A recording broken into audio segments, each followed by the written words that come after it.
ಗೀಸರ್ನಿಂದ ಅನಿಲ ಸೋರಿಕೆಯಾದ ಪರಿಣಾಮ ತಾಯಿ ಮತ್ತು ಮಗ ಮೃತರಾಗಿರುವಂತಹ ಘಟನೆ ರಾಮನಗರದಲ್ಲಿ ಘಟಿಸಿದೆ.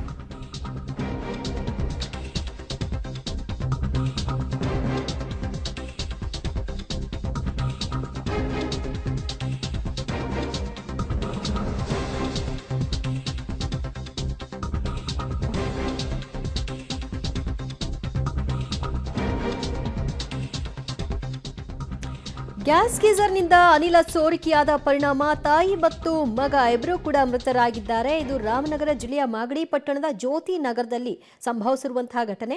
ಶೋಭಾ ಮತ್ತು ದಿಲೀಪ್ ಮೃತರು. ಬಿಸಿ ನೀರು ಕಾಯಿಸಿ ಗ್ಯಾಸ್ ಗೀಸರ್ನ ಆನ್ ಮಾಡಿಕೊಂಡು ಸ್ನಾನಕ್ಕೆ ಹೋಗಿದ್ದಂತಹ ದಿಲೀಪ್ ಈ ಸಂದರ್ಭದಲ್ಲಿ ಅನಿಲ ಸೋರಿಕೆಯಾಗಿದೆ. ಉಸಿರುಗಟ್ಟಿ ಅವರು ಅಲ್ಲೇ ಸಾವನ್ನಪ್ಪಿದ್ದಾರೆ. ಮಗ ಎಷ್ಟೊತ್ತಾದರೂ ಹೊರಗೆ ಬರಲಿಲ್ವಲ್ಲ ಅಂತ ಸ್ನಾನಗೃಹಕ್ಕೆ ತಾಯಿ ಕೂಡ ಹೋಗಿದ್ದಾರೆ.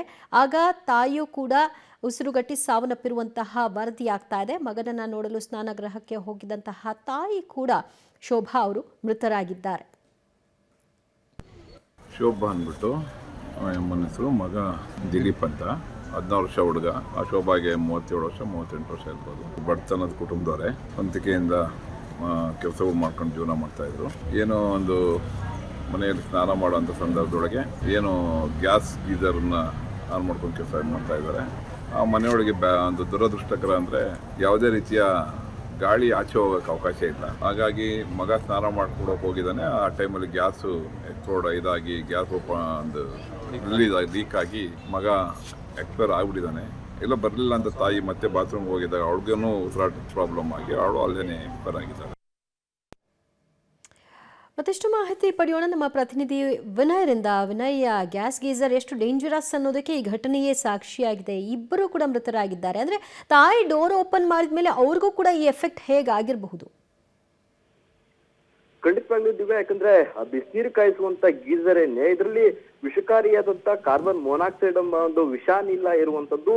ಆ ಒಂದು ವಿಷಾನಿಲ ಸೋರಿಕೆಯಾಗಿ ತಾಯಿ ಮಗ ಇಬ್ರು ಕೂಡ ಮೃತಪಟ್ಟಿರುವಂತ ಘಟನೆ ಮಾಗಡಿ ಪಟ್ಟಣದ ಜ್ಯೋತಿ ನಗರದಲ್ಲಿ ನಡೆದಿರುವಂತದ್ದು. ಶೋಭಾ ಮತ್ತು ಪುತ್ರ ದಿಲೀಪ್ ಇಬ್ಬರು ಕೂಡ ಸಾವನ್ನಪ್ಪಿರುವಂತದ್ದು. ಅಂದ್ರೆ ಗ್ಯಾಸ್ ಸಿಲಿಂಡರ್ನ ಬಳಸ್ಕೊಂಡು, ಅಡಿಗೆ ಅನಿಲವನ್ನ ಬಳಸ್ಕೊಂಡು ಬಿಸಿ ನೀರು ಕಾಯಿಸುವಂತ ಆ ಒಂದು ಗೀಸರ್ ಏನಿದೆ ಅದನ್ನ ಆನ್ ಮಾಡ್ಕೊಂಡು ಪುತ್ರ ದಿಲೀಪ್ ಸ್ನಾನಕ್ಕೆ ಹೋಗಿದ್ದಾನೆ. ಈ ವೇಳೆ ಅಂದ್ರೆ ಕಿಟಕಿಗಳಿಲ್ಲದಂತ ಒಂದು ಸ್ನಾನದ ಮನೆ ಏನಿದೆ, ಇದರಿಂದ ಗಾಳಿ ಹೊರ ಹೋಗಲು ಆಗಿಲ್ಲ. ಅಲ್ಲಿ ವಿಷಾನಿಲ ಕೂಡ ಸೋರಿಕೆ ಆಗಿದ್ದಂತ ಹಿನ್ನೆಲೆಯಲ್ಲಿ ದಿಲೀಪ್ ಅಲ್ಲೇ ಕುಸಿದು ಬಿದ್ದು ಸಾವನ್ನಪ್ಪಿರುವಂತದ್ದು. ಮಗ ಇಷ್ಟೊತ್ತಾದ್ರೂ ಹೊರಗಡೆ ಬರ್ಲಿಲ್ವಲ್ಲ ಅಂತ ನೋಡಲು ಹೋದಂತ ತಾಯಿಯೂ ಕೂಡ ಆ ಒಂದು ವಿಷಕಾರಿ ಅನಿಲವನ್ನ ಸೇವಿಸಿ ಅಲ್ಲೇ ಪ್ರಜ್ಞೆ ತಪ್ಪಿ ಬಿದ್ದಿದ್ದಾರೆ. ಬಳಿಕ ಸ್ಥಳೀಯರು ಆ ಇಬ್ಬರನ್ನು ಕೂಡ ಆಸ್ಪತ್ರೆಗೆ ತೆಗೆದುಕೊಂಡು ಹೋಗುವಾಗ ತಾಯಿ ಕೂಡ ಅಲ್ಲೇ ಕೊನೆ ಉಸಿರು ಎಳೆದಿರುವಂತದ್ದು.